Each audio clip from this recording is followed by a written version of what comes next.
Hello again everyone, thank you very much for staying tuned for the build. I'm just going to go through the build process and mention a few little things I came across and point them out to you and just see how we go. So with the build, pretty straightforward. It was very simple. All the parts went together really well.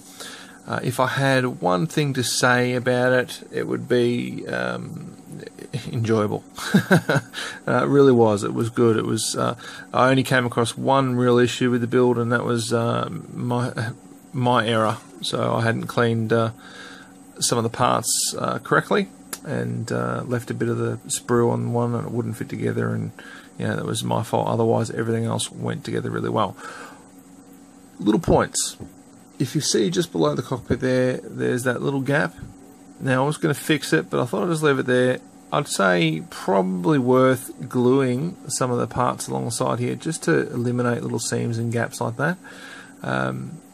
Would be a good idea. There's another one on the engine at the back there. You can just see it running along the side.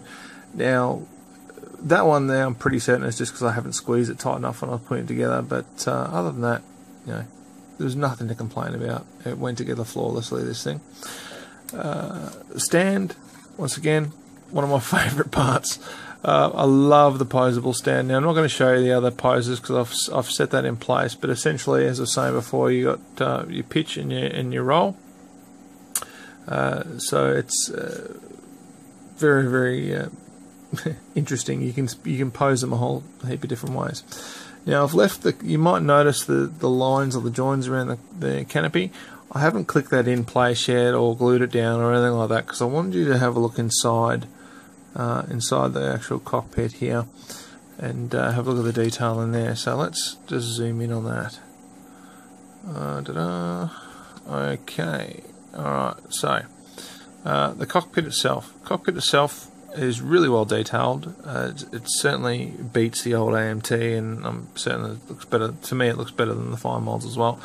Decals in there. You can see the decals all along the sides where the pilot is. My pilot figure is not the best, but I didn't do the kit to do the figurine. But you can see the decals in there along the cockpit panels and everything like that, which added a heap of detail to it.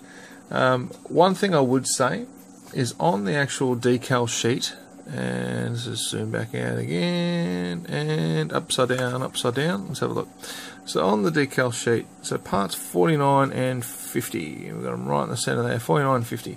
If you see on the right hand side of those parts, you will actually see there's that little sort of blue wedge on those parts. Now, when you put the kit together, those two edges sort of meet, and I would suggest before you put the decals in, you at least cut a line along one of those. If you can't cut the wedge out itself, cut the line along one of those just to help them fold over.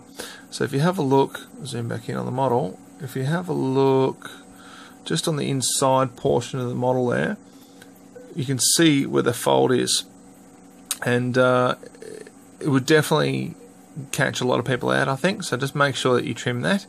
As far as the decals go, most of them perform really well. I did have some issues. Now, I'll give you another example of the issues that I had. Now, if you look on the nose section here, you'll see there's that grey portion. Right in the middle is that grey portion. Now, that's what I painted with the airbrush. So I basically masked it off and gave it a quick blast, along with the yellow parts along the top, though. I'll hit those as well, and I'll explain that in a minute. Now, I wanted you to see a nice sort of crisp bordered panel. Now that panel itself is meant to be that colour. You'll get a transfer for it. Now the one below that has actually got a transfer on it as well.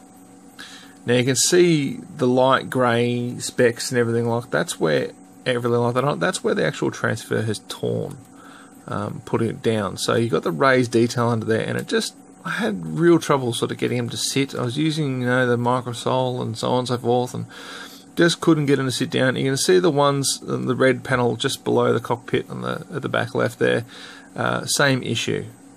So once the decal went down, it sort of just wouldn't sit over those very well. I'd consider really painting those. Now those parts come red anyway, so you don't have to paint them. I painted the whole thing grey and then started from there. but you don't really need to do it, and I'd probably look at an option different to using the decals if you got it available, whether you spray paint it or whether you hand paint it or whatever. I just didn't like it there. Now I'm sure there'll be other people that had more success with it than I, but it's just something to keep an eye out for. Same goes on the wing section here. So if you have a look, that grey panel right in the middle there, that darker grey panel, you can see how it's not sort of fitting snug up against the other details there on the wing, the race details on the wing. That is really my fault. On the decal itself, there's a bit of clear carrier film that runs along the edge of that. Now, foolishly, I didn't trim up to it.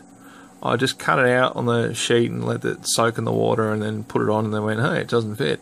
And I could have fixed it quite easily, but I thought I'll leave it so you can see and hopefully learn from my mistake. When you go to cut that piece out in the decal sheet, just trim around the inside edge. Make sure it's nice and neat, so that when you go and put it on there, it sits well. Same goes with the engine intakes.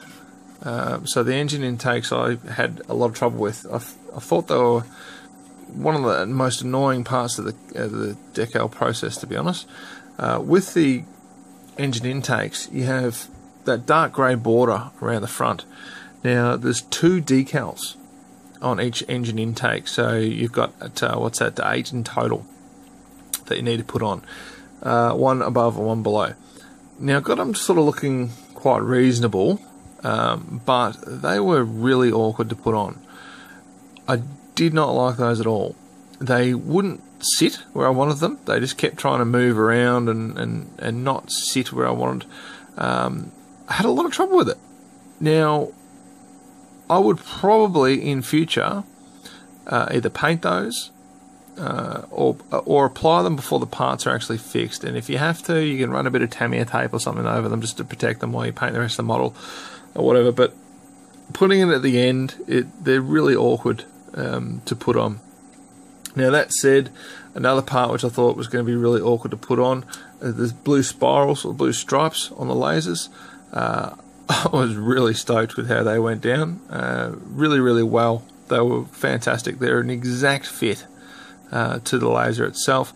The overlap matched up the other, so when you, just to explain it a bit better, when you're putting the decal on, obviously the 2 parts fold around, and then you get the little overlap at the bottom. It matched up perfectly with the lines, with the blue lines. It was astounding. I was really concerned that I was going to muck those up and have to paint them, but no, it came out beautifully.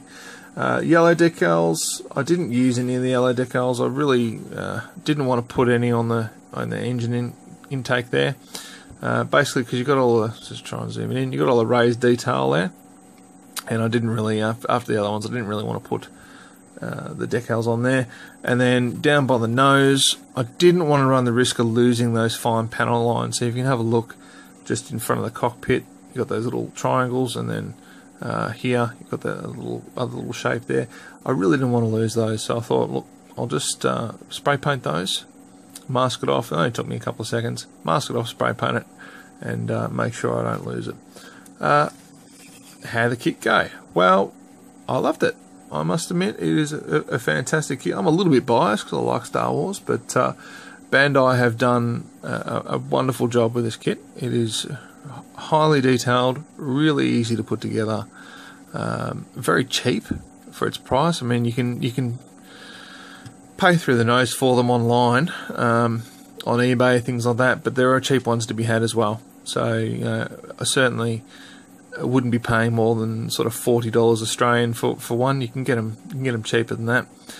You can work out what that equates to where you are, but certainly for the price range that you can get these kits for, unbelievable. The detail is astounding. Decals are great. They've put so much thought into it. I couldn't speak more highly of them. They have done a really good job. Now, cons. If I was to have a con about this project, it would just be the fact that it's quite a solid little model. So, being a snap-tight kit, it's quite a solid little model, and everything sort of snaps together, and it's all quite built up.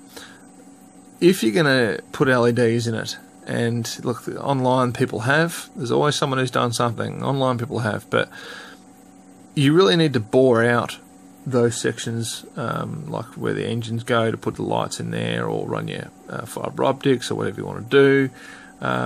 So you need a Dremel or some sort of tool, because you're not going to do that by hand, you'll go insane, to drill that out.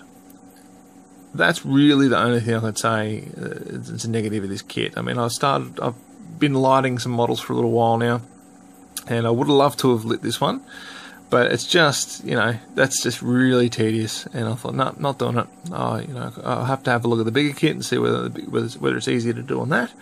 That's really the only con I've had on this kit. Now, there's also a lot of people saying, since this kit's been launched, snap tight, I hate snap tight, and I'll tell you what, I was one of them.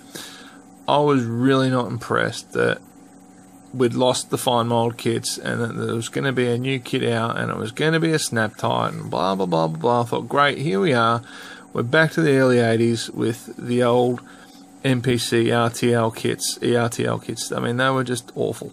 And to give you an example, I mean, a lot of people like me were probably thinking, you know, certainly at my age, were probably thinking, here we go again, you know, we're back where we started. And to give you an example, here is an old ERTL kit, right? So MPC ERTL. This is a tie interceptor. Now, ironically, I've actually done a build review. I've actually built one of these, and I will be doing a build review on it for you, so you can have a look at exactly what I'm talking about. These usually end up being more putty than plastic. If you want to build them to any sort of higher standard, or even, you know, moderate standard, you really have to go to town to them on the putty and engraved lines, etc., etc., etc. They're an awkward model to build. This catchphrase is a snap. They all had it on there. Oh, it's a snap. Yeah, it was a snap, all right. I tell you what, you really want to crack it in half and throw it in the bin half the time. They were a real pain in the backside. These are still for sale online. Don't be fooled. They're not collector's items. There were so many of them made. They really were a dime a dozen, and there's still tons of them around. Why people sell them, or why people buy them for so much on eBay and what, I'll never understand. I think I picked this one up, and this says, well, that says $20 right on there. I actually picked this one up for about 10.